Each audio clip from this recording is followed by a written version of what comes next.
আজকের গল্প নারায়ণ গঙ্গোপাধ্যায়ের লেখা দাম। স্কুলে কি বিভীষিকাই যে ছিলেন ভদ্রলোক। আমাদের অঙ্ক কষাতেন, আশ্চর্য পরিষ্কার ছিল মাথা।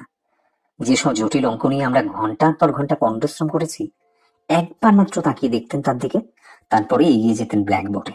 খসখস করে ঝড়ের গতিতে এগিয়ে চলত খড়ি। হঠাৎ খড়ি ভেঙে গেলে বিরক্ত হয়ে টুকরো দুটো আমাদের দিকে ছুড়ে দিয়ে তৎক্ষণাৎ আর একটা তুলে নিতেন। একটু পরেই আমরা রোমাঞ্চিত হয়ে দেখতাম ছবির মতো অঙ্কটা সাজিয়ে দিয়েছেন।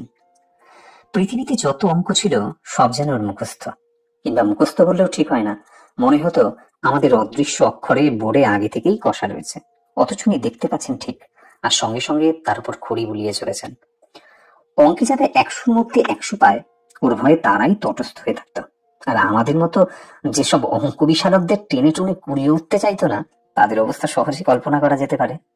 প্রকাণ্ড হাতের প্রচন্ড চর খেয়ে মাথা ঘুরে যেত, কিন্তু কাঁদবার জো ছিল না। চোখে এক ফোঁটা জল দেখলেই ক্লাস ফাটিয়ে হুঙ্কার ছাড়তেন। পুরুষ মানুষের অঙ্ক পারিস না, তারপর কাঁদতে লজ্জা করে না? এখনই পা ধরে স্কুলের পুকুরে ছুঁড়ে ফেলে দেবো। তা উনি পারতেন। ও চরের জোর থেকে আমরা তা আন্দাজ করে নিয়েছিলাম। পুরুষ মানুষের অঙ্ক পারে না এমন অঘটন কল্পনা করতে পারতেন না মাস্টারমশাই। বলতেন, পেটুর দোরগোড়ায় কি লেখা আছে ছিল জানিস? যে অঙ্ক জানে না এখানে তার প্রবেশ নিষেধ। স্বর্গের দরজাতেও ঠিক ওই কথাই লেখা রয়েছে। যদি সেখানে যেতে চাস তাহলে। স্বর্গের খবরটা মাস্টারমশাই কোত্থেকে জোগাড় করলেন তিনিই জানেন। প্লেটোকে তার দরজা দিয়ে ঢুকতে না পারলে কি ক্ষতি হবে, এ নিয়ে আমরা কোনোদিন মাথা ঘামাইনি। তাছাড়া যে স্বর্গের পা দিয়েই জ্যামিতির এক্সট্রা কষতে হবে কিংবা স্কোয়ার মেজারের অঙ্ক নিয়ে বসতে হবে, সে স্বর্গের চাইতে লক্ষ যোজন দূরে থাকাই আমরা নিরাপদ বোধ করতাম। ম্যাট্রিকুলেশনের গন্ডি পার হয়ে অঙ্কের হাত থেকে রেহাই পেলাম, মাস্টারমশাইয়ের হাত থেকেও। কিন্তু অঙ্কের সে বিভীষিকা মন থেকে গেল না। এমএ পাশ করবার পরেও স্বপ্ন দেখেছি পরীক্ষার লাস্ট বেল বড় বড়, অথচ একটা অঙ্ক আমার মিলছে না। মাস্টারমশাই গার্ড হয়ে একবার আমার সামনে এসে দাঁড়িয়েছেন, দু চোখ দিয়ে তার আগুন ঝরছে, দাঁতে দাঁতে ঘষে বলছেন। মাথার উপর ঘুরন্ত পাখা সত্ত্বেও ঘামে নিয়ে আমি জেগে উঠেছি।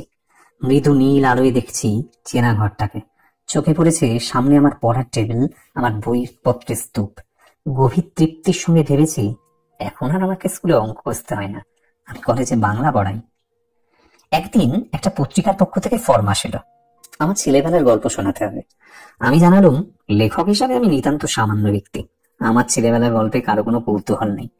তাছাড়া এমন কোনো স্মরণীয় ঘটনা ঘটেনি যা আসর করে তার লোককে শোনাতে পারি। কিন্তু কর্তৃপক্ষ ছাড়লেন না। তারা জানালেন সাহিত্যের ইন্দ্র চন্দ্র মিত্র বরুণেরা কেউ তাদের বিশেষ পাত্তা দেননি। অতএব আমি ভাবলুম তাহলে নির্ভয়ে লিখতে পারি। ওরা নিজেরা ছাড়া ওদের কাগজে বিশেষ পাঠক নেই, সুতরাং আমার আত্মকথা কারো কাছে স্পর্ধার মতো মনে হবে না।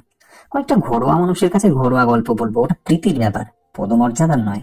কাগজ কলম নিয়ে বসে গেলাম। মনে এলো মাস্টারমশাইয়ের কথা, লিখলুম তাকে নিয়েই। ছবিটা যা ফুটলো তা খুব উজ্জ্বল নয়। লিখবার সময় কল্পনার খাত কিছু মিশিয়ে নিলুম, সেটা বলাই বাহুল্য।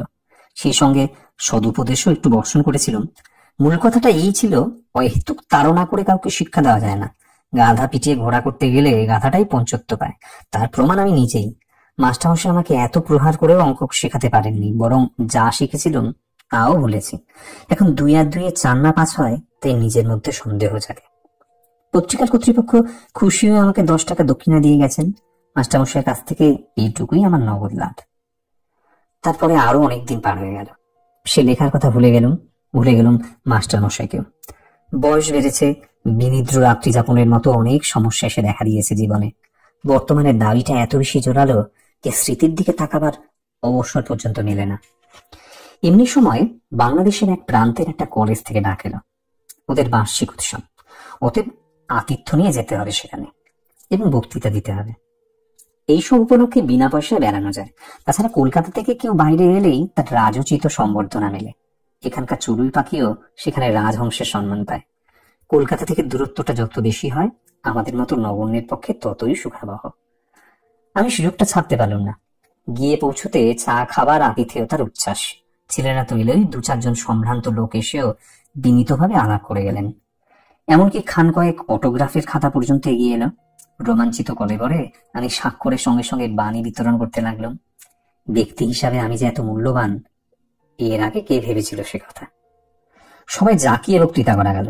রবীন্দ্রনাথ থেকে 12টা উদ্ধৃতি দিলাম, কার একটা ইংরেজি কোটেশন চালিয়ে দিলাম বার্নার্ড শর নামে। শেষে দেশের তরুণদের নিদারুণ ভাবে জাগ্রত হতে বলে যখন টেবিলে একটা প্রকাণ্ড কিল মেরে বক্তৃতা শেষ করলাম, তখন অল্পের জন্য ফুলদানিটা রক্ষা পেল, আর হল ফাটানো হাততালিতে কান বন্ধ হওয়ার জো। বড় প্রিন্সিপাল পর্যন্ত মুগ্ধ হয়ে আমাকে বললেন, ভারী চমৎকার বলেছেন আপনি, যেমন সারগর্ভ তেমনই সুমধুর। আমি বিনীত হাসিতে বললাম, আর শরীরটা তেমন ভালো নেই, তাই মনের মতো করে বলতে পারলাম না।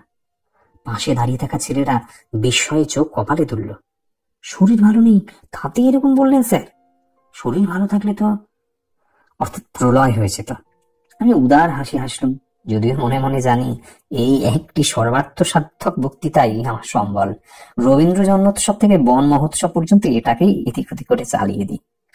স্তুতিতে স্ফীত মনে চায়ের পেয়ালায় চুমুক দিয়েছি, এমন সময় একটা ছেলে এসে খবর দিলে এক বুড়ো ভদ্রলোক আমার সাথে দেখা করতে চান। প্রিন্সিপাল বললেন, বেশ তো, ডেকে আনো এখানে। ছেলেটি বললে, তিনি আসতে চাইছেন না, বাইরে মাঠে দাঁড়িয়ে রয়েছেন। আমার বক্তৃতা নিশ্চয়ই কেউ অভিভূত হয়েছেন, আমাকে অভিনন্দন জানাবেন, এই অভিজ্ঞতা আগেও হয়েছে। সুতরাং দাক্ষিণ্য পুলকিত চিত্তে আমি বললাম, আচ্ছা চলো, আমি যাচ্ছি। হলের বাইরে ছোট একটা মাঠ, তরল অন্ধকারে ঢাকা। অত আলো থেকে বেরিয়ে এসে প্রথমে ভালো করে কিছু দেখতে পেলাম না, তারপর চোখে পড়লো মানুষটিকে। কুজো লম্বা চেহারা, মাথার সাদা চুলগুলি চিকচিক করছে। ডাকলেন, সুকুমার। আমি চমকে উঠলাম। এখানে কেউ আমার নাম ধরে ডাকতে পারে, সেটা যেমন আশ্চর্য, তারও চেয়ে আশ্চর্য এই গলার স্বর। আমার মনটাকে অদ্ভুতভাবে দুলিয়ে দিল। স্মৃতির অন্ধকার থেকে একটা বয়ের মৃদু শিহরণ আমার বুকের ভেতর দিয়ে বয়ে গেল। আমাকে চিনতে পারছো না সুকুমার? আমি চিনেছি। ভয় পাওয়ার অর্থটা বুঝতে আর বাকি নেই। ওই ডাক শুনে ছেলেবেলায় বহুদিন আমার গায়ের রক্ত হিম হয়ে এসেছে। জানি এখনই একটা ভয়ঙ্কর চর আমার পিঠের উপর নেমে আসবে। সে ভয়টার কঙ্কাল লুকিয়েছিল মনের চোরা কুঠুরিতে। ওই স্বর বিদ্যুতের আলোর মতো তাকে উদ্ভাসিত করে তুলেছে। আমার মাথা তখনই ওর পায়ে নেমে এলো। মাস্টারমশাই, আপনি? মাস্টারমশাই বললেন, বেঁচে থাকো বাবা, যশস্বী হও। রিটায়ার করার পর এখানে এসেই মাথা গুজেছি, বাড়ি থেকে বেরোই না। আজ তুমি বক্তৃতা করবে শুনে ছুটে এসেছি। খুব ভালো বলেছো সুকুমার, খুব খুশি হয়েছি। কিন্তু আমি খুশি হতে পারলাম না। বিজ্ঞানের ছাত্র ছিলেন মাস্টারমশাই, বুদ্ধিতে ছুরির ফলার মতো ঝকঝক করতো চোখ। আজ আমার বক্তৃতার ফাঁপা ফানুস দিয়ে যদি তাকে ভোলাতে পেরে থাকি, তাহলে সেটা আমার কৃতিত্বে নয়, ওর মনেরই বয়স বেড়েছে বলে। অপরাধীদের মতো চাইলুম, না স্যার, আপনার সামনে। মাস্টারমশাই আমাকে বলতে দিলেন না। তোমরাই তো আমাদের গর্ব, আমাদের পরিচয়। কিছুই দিতে পারিনি, খালি শাসন করেছি, পীড়ন করেছি। বলতে বলতে জামার পকেট থেকে বের করলেন শতচিহ্ন এক জীর্ণ পত্রিকা। একদিন আমার ছেলে এই ট্রেনে আমাকে দেখালে, পরে আনন্দে আমার চোখে জল এলো। কতকাল হয়ে গেল, তো সুকুমার আমাকে মনে রেখেছে, আমাকে নিয়ে গল্প লিখেছে। সকলকে এই লেখা আমি দেখাই, বলি দেখো আমার ছাত্র আমাকে অমর করে দিয়েছে। মুহূর্তে আমার জিভ শুকিয়ে গেল। লজ্জায় আত্মগ্লানিতে আমার মাটিতে মিশে যেতে ইচ্ছে করলো। একটা কিছু বলতে চেষ্টা করলাম, কিন্তু মুখে কথা ফুটলো না। মাস্টারমশাই গলা ধরে এসেছিল। একটু চুপ করে থেকে বললেন, কি যে আমার আনন্দ হয়েছে সুকুমার, কি বলবো। তোমার এই লেখাটা সব সময় আমার সঙ্গে সঙ্গে থাকে। দু একজন বলে, যেমন ধরে ধরে মারতেন তেমনি বেশ শুনিয়ে দিয়েছে আপনাকে। আমি বলি, শোনাবে কেন, কত শ্রদ্ধা নিয়ে লিখেছে। আর সত্যি তো, অন্যায় যদি করেই থাকি, ওটা ছাত্র, ওটা সন্তান, বড় হলে সে অন্যায় আমার শুধরে দেবে বই কি। জানো সুকুমার, আনন্দে তোমাকে একটা চিঠিও লিখেছিলাম, কিন্তু পাঠাতে সাহস হয়নি। তোমরা এখন বড় হয়ে গেছো, এখন আর বলতে পারলেন না। ছালোটায় এখন অভ্যস্ত হয়ে উঠেছিলাম। দেখলাম মাস্টারমশাই চোখ দিয়ে জল পড়ছে। মনে হলো স্নেহ, মমতা, ক্ষমার এক মহা সমুদ্রের ধারে এসে দাঁড়িয়েছি। সেই স্নেহ কোটি মণিমাণিক্য দিয়ে যার পরিমাপ হয় না, সেই মমতা যার দাম সংসারের সব ঐশ্বর্যের চাইতে বেশি, সেই ক্ষমা কুবেরের ভান্ডারকে ধরে দিয়েও যা পাওয়া যায় না। আমি তাকে 10 টাকায় বিক্রি করেছিলাম। এই অপরাধ আমি বইব কি করে? এই লজ্জা আমি রাখবো কোথায়?